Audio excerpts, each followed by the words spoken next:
இந்த சமையல் எரிவாயு தட்டுப்பாடு என்பது தமிழ்நாட்டில் மட்டுமல்ல, இந்தியாவில் மட்டுமல்ல, வளைகுடா நாடுகளை நம்பி இருக்கக்கூடிய அத்தனை உலக நாடுகளுக்கும் பாதிப்பை ஏற்படுத்தி இருக்கிறது. இந்த பாதிப்புக்கு யார் காரணம்? அமெரிக்க ஏகாதிபத்தியமும் இஸ்ரேலிய நாடும் தான். இன்றைக்கு ஈரான் மீது ஏவுகணைகளை வீசி கொடூரமான அடக்குமுறைகளை ஏவி வருகிறது. அந்த நாட்டின் உச்ச தலைவர் காமினி அவர்கள் படுகொலை செய்யப்பட்டிருக்கிறார். ஒரு நாட்டின் உச்ச தலைவரையே குறிவைத்து படுகொலை செய்திருக்கிறது ஏகாதிபத்திய நாடுகள். அவருடைய குடும்பத்தையே அழித்திருக்கிறார்கள். அடுப்பெரிக்கிறதுக்கு கேஸே இல்ல, அதனால பிறந்த நாளை கொண்டாடல.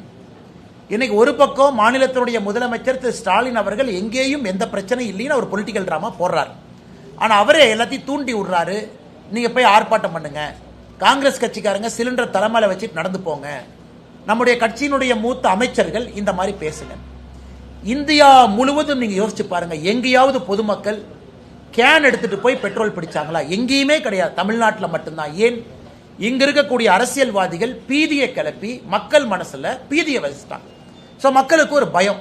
என்னடா எல்லாருமே இதே மாதிரி சொல்றாங்களே, காங்கிரஸ்காரங்க சொல்றாங்க, திமுக காரங்க சொல்றாங்க, அப்ப பெட்ரோல் வராதோ அப்படின்னு ஒருத்தரும் கேன் எடுத்துட்டு போய் வீட்டில் பாத்திரத்தெல்லாம் எடுத்துட்டு போய் பெட்ரோல் பிடிக்க வேண்டிய அவல நிலைமைக்கு தமிழ்நாட்டு மக்களை தள்ளி இருக்கிறாங்க.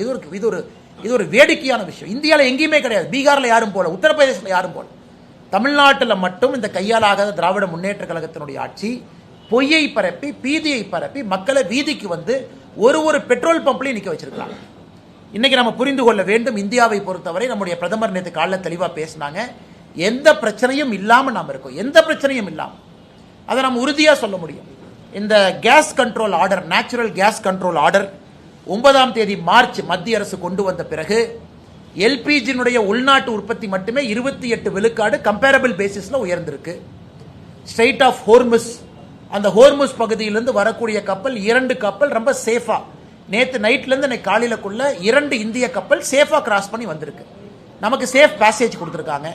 அந்த ஒரு கப்பல் கொண்டு வரக்கூடிய கேஸ் என்பது ஒரு நாளைக்கான ரிஃபைனிங் கெப்பாசிட்டி. பிரச்சனை கிடையாது. இன்னைக்கு அவங்க சைனா, ரஷ்யா, இந்தியா இந்த 3 நாடுகளுக்கு தான் கெரியர் கொடுக்கறாங்க. நம்முடைய வெளியுறவுத்துறை கொள்கையினுடைய ஒரு வெற்றி இதை பறைசாற்றுது. அதை பத்தி யாரும் பேச மாட்டாங்க. அதையெல்லாம் தாண்டி இன்னைக்கு உலகம் முழுவதுமே பெட்ரோல் விலை ஏற்றிருக்கிறாங்க. பக்கத்தில் இருக்கக்கூடிய பாகிஸ்தான், பங்களாதேஷ் எடுத்துக்கிட்டீங்கன்னா பெட்ரோல் விலை 20% உயர்ந்திருக்கு. 2 வாரம் பள்ளிக்கூடத்திற்கு விடுமுறை கொடுத்திருக்கிறாங்க. 50% அரசு கார்களை ரோட்ல இருந்து எடுத்திருக்கிறாங்க. பெட்ரோல் ரேஷனிங் பண்றாங்க. இந்தியால எந்த பிரச்சனையும் இல்லை. மிக அற்புதமா வரக்கூடிய சப்ளையை நம்ம மேனேஜ் பண்றோம். இந்த நேச்சுரல் கேஸ் ஆர்டரை போட்டு யாருக்கு என்ன கொடுக்கணும், 100% எல்பிஜி கேஸ் 100% அப்படியே கொடுத்துடணும். அதன் பிறகு ஃபர்டிலைசருக்கு போறது 30% குறைச்சிருக்காங்க. 70% ஃபர்டிலைசருக்கு போற கேஸ் போகும். அதன் பிறகு இண்டஸ்ட்ரி 80% போகும், 20% குறைச்சிருக்காங்க. அதன் பிறகு சிட்டி கேஸ் டிஸ்ட்ரிபியூஷன் 20% குறைச்சிருக்காங்க, 80%. அடுத்து இந்த ஆர்டர் ரிவ்யூ பண்ணுவாங்க. எங்கேயும் பிரச்சனை இல்லாம போகும் பொழுது எதற்காக பீதியை கிளப்பி பொதுமக்களை நீங்க ரோட்டுக்கு போக வைக்கிறீங்க? அதனால தமிழக மக்களுக்கு எங்களுடைய அன்பான வேண்டுகோள், தயவு செய்து நீங்க யாரும் கஷ்டப்பட்டு வீதிக்கு வராதீங்க, ரோட்டுக்கு போகாதீங்க. நீங்க பெட்ரோலை பிடிச்சு ஒரு வீட்டில் வைக்கிறீங்கன்னா உங்களுக்கு அது ரிஸ்க். 20 லிட்டர் கேன், 15 லிட்டர் கேன்ல நீங்க போய் வாங்கிட்டு வந்து அதை டெய்லி 1 லிட்டர் 2 லிட்டர் 2 வீலருக்கு ஊத்திக்கலாம். நீங்க வீட்டில் வாங்கி வைக்கிறீங்கன்னா உங்களுக்கு அது ரிஸ்க்.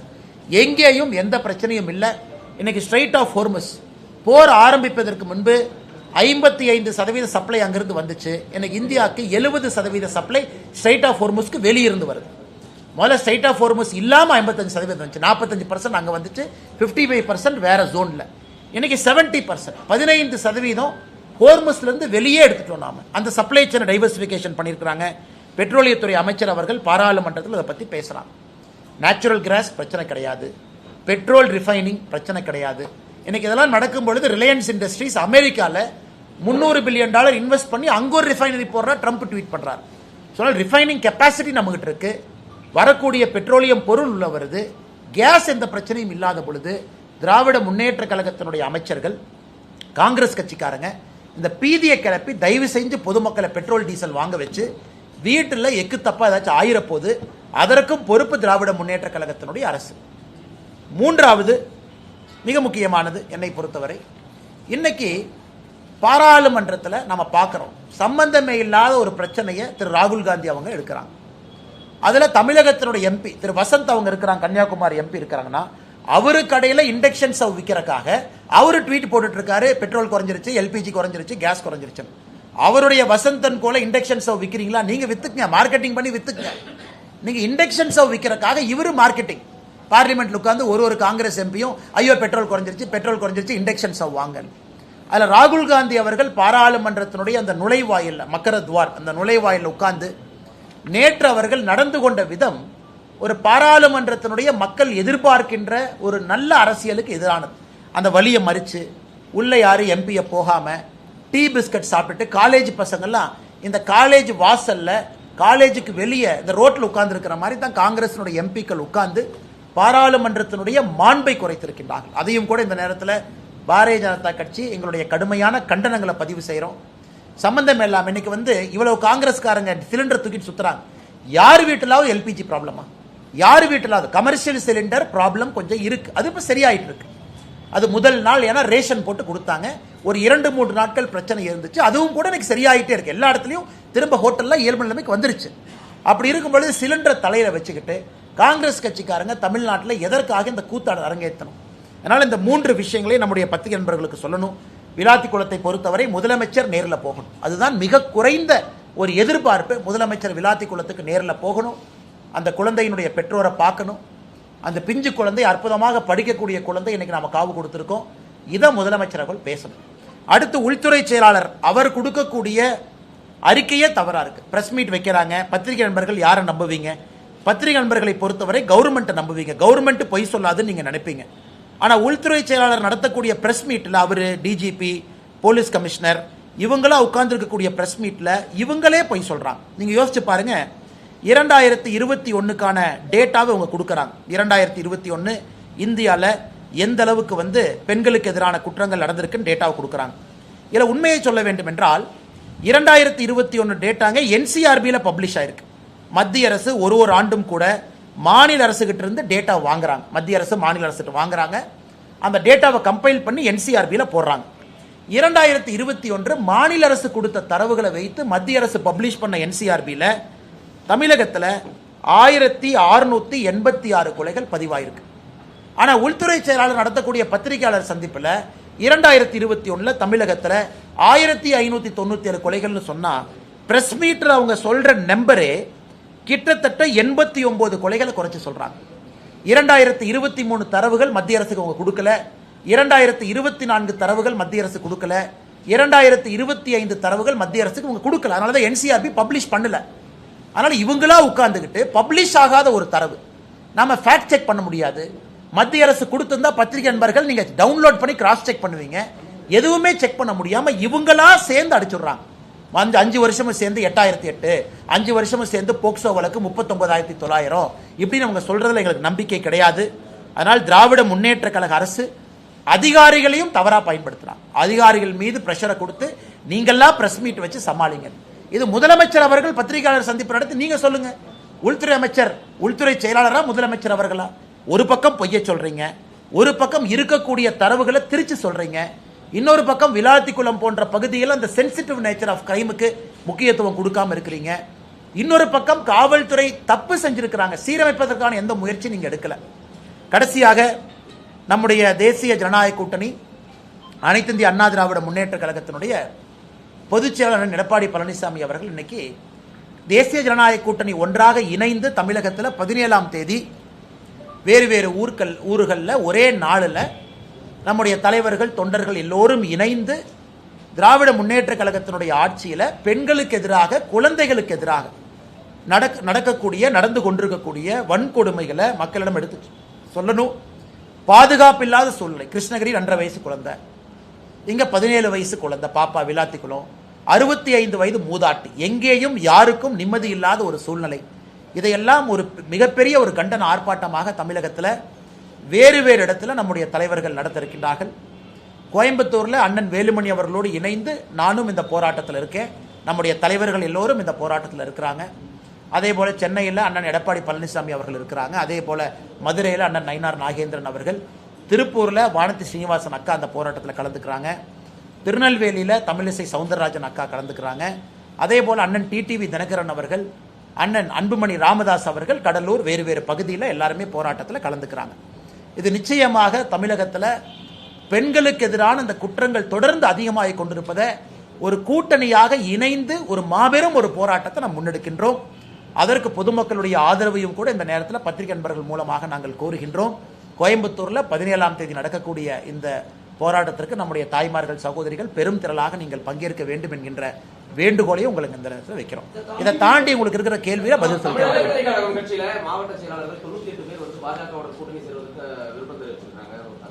ஆனால் தமிழக வெற்றி கழகத்தை பொறுத்த வரைக்கும் அந்த டிவிகேல இருக்கக்கூடிய பொதுச் செயலாளர் தலைவர்கள் அவங்க எது கூட்டம் நடத்துறாங்க அவங்கள தான் கேட்கணும். கருத்து என்ன கேட்டாங்க அவங்கள தான் கேட்கணும். அந்த கருத்தில் அவங்களுடைய மாவட்ட செயலாளர்கள் என்ன சொல்லி இருக்கிறாங்க அவங்கள தான் கேட்கணும். இப்போ டிவிகே நடத்தக்கூடிய ஒரு கூட்டத்திற்கும் வீடியோ கான்ஃபரன்ஸுக்கும் எப்படி நான் பதில் சொல்ல முடியுங்கன்னா, என்னை பொறுத்தவரை விஜய் அவர்களை பற்றி இதுவரை நான் பேசியிருக்கக்கூடிய கருத்திலிருந்து எந்த மாற்றமும் நான் மாற்றிக்கல. நான் அப்படியே தாங்க நான் இருக்கேன். ஆனால் இன்னைக்கு ஒரு கூட்டணி வரணும் நடக்கணும் அப்படின்னு பத்திரிகை நண்பர்கள் நீங்கள் பேசுறீங்க. ஒரு பக்கம் டிவிக்கே எங்களுக்கு வேண்டாம் அப்படிங்கிறாங்க, இன்னொரு பக்கம் மாற்றுக் கட்சி நண்பர்களும் எங்கள் கூட்டணி பலமாக இருக்கு நம்ம போகிறோம் அப்படின்னு. இன்னைக்கு புதிதாக எந்த ஒரு இன்ஃபர்மேஷன் இல்லைங்கன்னா புதிதாக சொல்வதற்கு அந்த கட்சிகிட்ட தான் நீங்கள் கேட்கணும். நீங்கள் மீட்டிங் நடத்துனீங்க, மீட்டிங்கில் எதுக்காக கருத்து கேட்டீங்க, நீங்கள் கேட்ட கருத்து உண்மையா அப்படிங்கிறதுக்கு அவங்க பதில் சொல்லணும். எங்களுடைய நிலைப்பாடு மாறாதப்ப நான் எப்படி பதில் சொல்ல முடியுங்கண்ணா? அண்ணா இன்னைக்கு நம்ம ஒரு விஷயத்தை தெளிவாக புரிஞ்சுக்கணுங்கன்னா, தேர்தல் எந்த நேரமும் கூட டிக்ளேர் ஆகலாம். இன்னைக்கு நம்ம 14ஆம் தேதி, 16 வருதுங்கிறாங்க, 17 வருதுங்கிறாங்க, நமக்கு தெரியாது, 18ங்கிறாங்க. ஏதோ ஒரு நாள் இன்னும் அடுத்த இந்த வாரத்துக்குள்ள வருது. ஸோ தேர்தல் களம் சூடு பிடிச்சிருச்சு. திராவிட முன்னேற்ற கழகத்தை பொறுத்தவரை சீட்டு கொடுத்துட்டாங்க, சில பேர்த்து கொடுத்துட்டாங்க. கம்யூனிஸ்ட் இன்னைக்கு சண்டை போட்டு அவங்க அறிக்கை கொடுத்துருக்குறாங்க. நம்ம கூட்டணியில் உடனடியாக இந்த மாடல் கோட் ஆஃப் கண்டக்ட் வந்தவுடன் வேகமாக தலைவர்கள் அதை வேலை செய்ய போகிறாங்க. இன்னைக்கு எலெக்ஷன் மோட்டுக்கு எல்லாமே வந்துட்டாங்கண்ணா. அதனால் இன்னைக்கு என்னுடைய கருத்து, எங்கள் கூட்டணி பலமாக இருக்கு. தேசிய ஜனநாயக கூட்டணி இன்னைக்கு பலமாக இருக்கு. யாரையும் எதிர்பார்த்து இந்த கூட்டணி இல்லை. நாங்கள் பலமாக இருக்கின்றோம், ஆரோக்கியமாக இருக்கின்றோம். 17ஆம் தேதி முன்னெடுத்திருக்கக்கூடிய ஆர்ப்பாட்டமும் கூட ஒரு சான்று. 3 முறை பிரதமர் அவர்கள் வந்துட்டு போயிட்டாங்க தமிழ்நாட்டுக்கு தேர்தல் களத்துக்காக. இன்னும் 2-3 முறை வர இருக்கிறாங்க மாடல் கோட் ஆஃப் கண்டக்டுக்கு பிறகு. அதனால் எங்களை பொறுத்தவரை நாங்கள் பலமாக எங்கள் பாதையில் போகிறோம். மற்ற கட்சிகள் கூட்டணி வேணும்னு நினைக்கிறாங்க, மற்ற கட்சிகள் இன்டர்னல் மீட்டிங் போட்டு கேட்குறாங்கன்னா அந்த கட்சிகள் தான் பதில் சொல்லணும். எங்க நிலைப்பாட்டில் எந்த மாற்றம் இல்லை, நாங்கள் அதே நிலைப்பாட்டில் தான் நாங்கள் இருக்கோம். அண்ணா நான் கொடுக்கக்கூடிய இடத்துலையும் இல்லை, வாங்கக்கூடிய இடத்துலையும் நான் இல்லைங்கண்ணா. கொடுக்கக்கூடிய இடத்துல சில தலைவர்கள் இருக்கிறாங்க, வாங்கக்கூடிய இடத்துல சில தலைவர்கள் இருக்கிறாங்க. அதனால இந்த இரண்டுக்கும் இடைப்பட்ட கருத்தாக ஏன் கருத்து என்ன சொல்றதுங்கண்ணா? என்டிஏ கூட்டணியை பொறுத்த வரைக்கும் இப்போ கூட்டணிக்கான கதவுகள் இன்னும் ஓப்பன்ல தான் இருக்கா, இல்ல புதிய கட்சிகள் எதிர்பார்க்கலாமா, இல்ல அவ்வளவுதானா சார்? அண்ணா இன்னைக்கு பாருங்க, கம்யூனிஸ்ட் கட்சி சிபிஐ அதனுடைய தலைவர் ஐயா சண்முகம் அவர்கள் ஒரு பேட்டி கொடுத்துருக்காங்க இன்னைக்கு பத்திரிகை நண்பர்கள்ட்ட. இப்போ 5 நிமிஷத்துக்கு முன்னாடி எங்க காங்கிரஸ் ஒண்ணுமில்லாத காங்கிரஸுக்கு நீங்க 3 சீட்டை உயர்த்தி கொடுக்குறீங்க, கம்யூனிஸ்ட் கட்சிக்காரங்க நாங்கள் இவ்வளவு கஷ்டப்படுறோம், எங்களுக்கே நீங்க சீட்டை கொடுக்க மாட்டீங்க, நாங்கள் ஏத்துக்க மாட்டோம், கிளம்பியாச்சு. அண்ணன் வைகோ அவர்களுக்கு ரொம்ப கஷ்டப்பட்டு அன்னைக்கு சிரிக்கிறார் வைகோ அண்ணன். 4 தொகுதிகள் அப்படிங்கிறாரு. இது எப்படி இருந்த வைகோ அண்ணன் எப்படி ஆயிட்டார்? எப்படிப்பட்ட ஒரு மனிதர், எத்தனை தொகுதியில் நின்றவர், தமிழ்நாட்டு அரசியலே மாற்ற வேண்டும் நினைத்தவரை எனக்கு சீட்டையெல்லாம் குறைச்சு அந்த 4லையும் அடுத்து சொல்றார் 3 உதயசூரியன் சின்னம், 1 எங்கள் சின்னம். எனக்கு வைகோ ஐயாவை பார்க்கறக்கே ரொம்ப கஷ்டமா இருந்துச்சு. நம்ம கொங்கு கட்சி இந்த பகுதியில் நிற்கக்கூடியவங்க 3 கம்பீரமா 3 சீட்னு இருந்தாங்க, இன்னைக்கு அவங்களையும் 2 சீட்ல உட்கார வச்சிருக்காங்க. அதனால இன்னைக்கு அந்த கூட்டணியிலிருந்து தலைவர்கள் வெளியே வருவதை நான் பார்க்கிறேன். ஏன்னா திருமாவளவன் அண்ணன் இன்னைக்கு என்னை பொறுத்தவரை திருமாவளவன் அண்ணன் கண்டிப்பா இவங்களுக்கு ஒரு 6 சீட்டுக்கோ 7 சீட்டுக்கோ அவர் ஏத்துக்கு போறது கிடையவே கிடையாது. அதனால் திருமாவளவன் அண்ணன் கண்டிப்பா அசமாதானத்தில் இருக்காங்க, கம்யூனிஸ்ட் அசமாதானத்தில் இருக்கிறாங்க. அவங்கள என்ன பண்ணுவாங்கன்னு தெரியாதுங்கண்ணா. வெளியே வேற கூட்டணிக்கு போறாங்களா தனியா நிற்கிறாங்களான்னு தெரியாது. ஸோ திராவிட முன்னேற்ற கழகத்தை பொறுத்த வரைக்கும் அறிவாலயத்துக்கு வெளியே இன்னைக்கு இந்தியா போஸ்ட் மேனே பயத்தில் இருக்கான். ஆனால் போனோம்னா நமக்கு ஒரு சீட் கொடுத்துருவாங்களாட்டுக்கு அந்த பக்கமே நான் போக மாட்டேன். ஸோ யார் வந்தாலும் கூட பிடிச்சி 1 சீட்டு 2 சீட்டுன்னு கொடுத்து அவர்களோடு இத்தனை காலமா பயணம் பண்ணவங்களுக்கு 2 சீட்டு 3 சீட்டுன்னு குறைக்கும் பொழுது எந்த விதத்தில் நியாயம்னு தலைவர்கள் கேட்கிறாங்க. அதனால் கூட்டணியில் மாற்றம் வருமான்னு கேட்டீங்க, வருவதற்கான வாய்ப்பு இருக்கு. ஏன்னா திமுகவினுடைய கூட்டணி நம்ம பார்த்துக்கிட்டு இருக்கோம், உள்ள இருக்கக்கூடிய சலசலப்பை பார்க்குறோம்.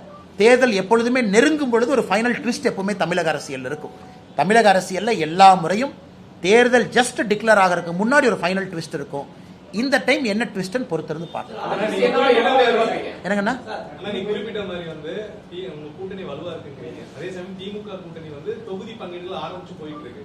ஆனா இந்த கூட்டணியில இன்னும் வந்து தொகுதி பங்கீடு ஆரம்பிக்காம இருக்கிற காரணம் ஏதாவது ஒரு பெரிய கட்சியை வந்து வரவேற்காக காத்திருக்கக்கூடிய ஒரு சூழலா? அதே நீங்க குறிப்பிட்ட இன்னைக்கு ஆளுங்கட்சிக்கு வந்து அவசரம் இருக்குங்கண்ணா. காரணம், அவங்க மேல ஆன்டி இன்குபென்சி இருக்கு, மக்களுடைய கோபம் அவங்க மேல இருக்கு, அவங்க உடனே பண்ணணும். ஆனா எதிர்க்கட்சியை பொறுத்தவரை அந்த அவசரம் கிடையாது. 2021 அன்னைக்கு அதிமுக ஆளுங்கட்சியாக இருந்த பொழுது கூட தேர்தல் அறிவிப்பு வந்த பிறகுதான் பாரதிய ஜனதா கட்சிக்கு தொகுதி பங்கீடு எங்க நிக்கணும் அப்படின்லாம் வந்துச்சுங்கண்ணா. ஸோ எங்களை பொறுத்தவரை யாருக்கும் எந்த அவசரமும் இல்லை. எல்லா இடத்துல எல்லாரும் வேலை செய்யறோம். உதாரணத்துக்கு நேற்று நான் தொண்டாமுத்தூர் பகுதியில் அண்ணன் வேலுமணி அவர்களோடு பிரச்சாரத்தில் இருந்தோம், வேறு வேறு பகுதியில் பிரச்சாரம் பண்ணிக்கிட்டு இருக்கோம். ஸோ நாங்கள் தொண்டாமுத்தூர் வேலுமணி என்ன அங்கே பிஜேபி நிற்கல அப்படியெல்லாம் இல்லை. வேலுமணி நிற்கிறாங்க, தேசிய ஜனநாயக கூட்டணி, பாரதிய ஜனதா கட்சியும் நாமளும் ஓட்டு போடணும், எல்லாத்தையும் ஒருங்கிணைக்கணும், நாம கூட்டம் போடுறோம்.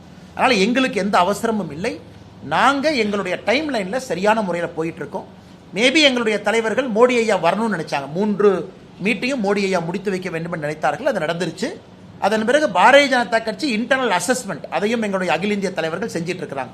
எந்த தொகுதி, யார் தொகுதிக்கான வேட்பாளர் யார், அந்த அசஸ்மெண்ட்டையும் நயினார் அண்ணா தலைமையில் ஒரு டீம் எடுத்துக்கிட்டு இருக்காங்க. ஸோ நாங்கள் சரியான டைம் லைனில் இருக்கோம், எங்களுக்கு எந்த அவசரம் இல்லைங்க. வந்து தாவேக்காக வர வைக்கிறதுக்கு ஜனநாயக படம் ரிலீஸ், அப்புறம் சிபிஐ